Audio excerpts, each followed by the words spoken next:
Hey Dominic, how you doing? All right, so yeah, these are great. Good job. These are superior to the first concept from Milestone 4 Task 2. I think it was tattoos.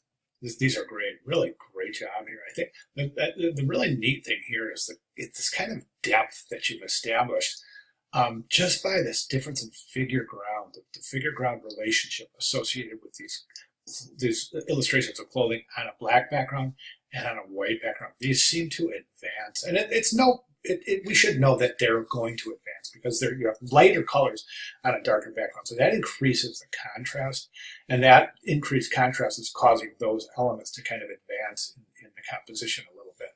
That's really interesting. We see it here, here, and here. But I think that the vertical line, I think, diminishes that. I think this really exemplifies that. That's a really neat effect. Okay, and these are no, this is really good studies here in breaking the picture plane to establish an interesting relationship between negative and positive. So that's really cool too. You got some good movement through these caused by that diagonal, and also caused by this. I don't think this one's working. Even though it's the you've got a kind of an equal symmetry and studies and asymmetry and kind of a mixture of both, but this one I just don't think this one's working out as well as these. And of these, I'm for this one. I think this one's working out very well. I really do, mainly because of that kind of just this really neat relationship we have in viewing the illustrations on a black background and a white background. It's fascinating. I think it's very, very effective. In terms of typography, I would do this. Now, it's black and white, so we need a little more than that for two reasons. Number one, to complete the thought here, and number two, to show in this assignment, to show your proficiency in what you've learned in type and typeface choices and placement, etc. What I'm going to recommend is this: is we take this illustration, just maybe make these just a little bigger. I'm not real sure if this is a halfway point. It seems like there's more space on top here. So this just be bisected here in the dead center. Okay, and it just appears not to be. It seems like there's more white space than there is black space. So make sure that's even. Next thing you want to do is make sure you break the picture plane here with that black, because you can see little slivers of white here. That almost appears to be a mistake. Next thing I would do is increase the size of the illustrations, okay, and make sure they're consistent from the margin. This one looks like it's much closer to the margin. Make sure they're placed perfectly consistently distance from the margin, all right?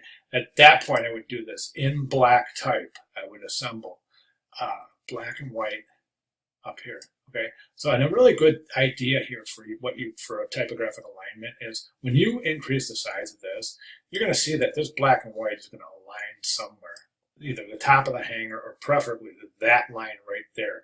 So once you increase that illustration, you take that line right there, and that's where you start your type, so that it's directly aligned with that. So the B in black, the ascender, is right up there, so it's perfectly in line. It's going to make all the difference in the world. Okay, so black and white.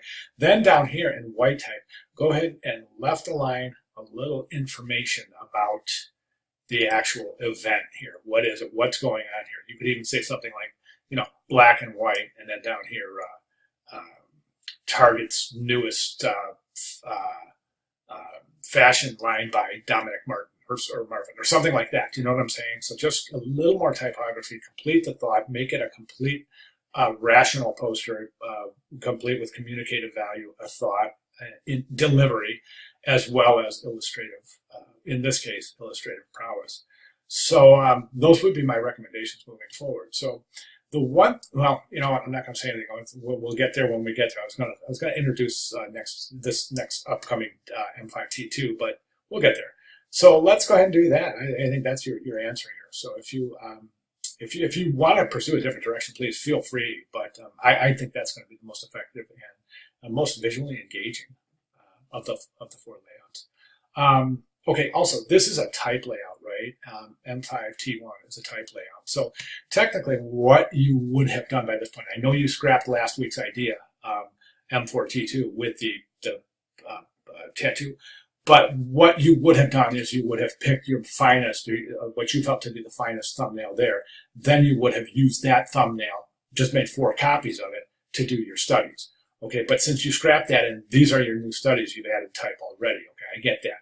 So, but I just want you to understand how the process would go. You would select a thumbnail. Once the thumbnail is selected, that stays the same. I mean, you just place the thumbnail here 4 times, right? Let's say it's this one.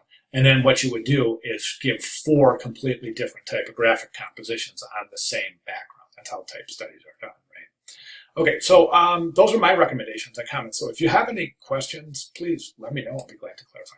Thanks. Good job.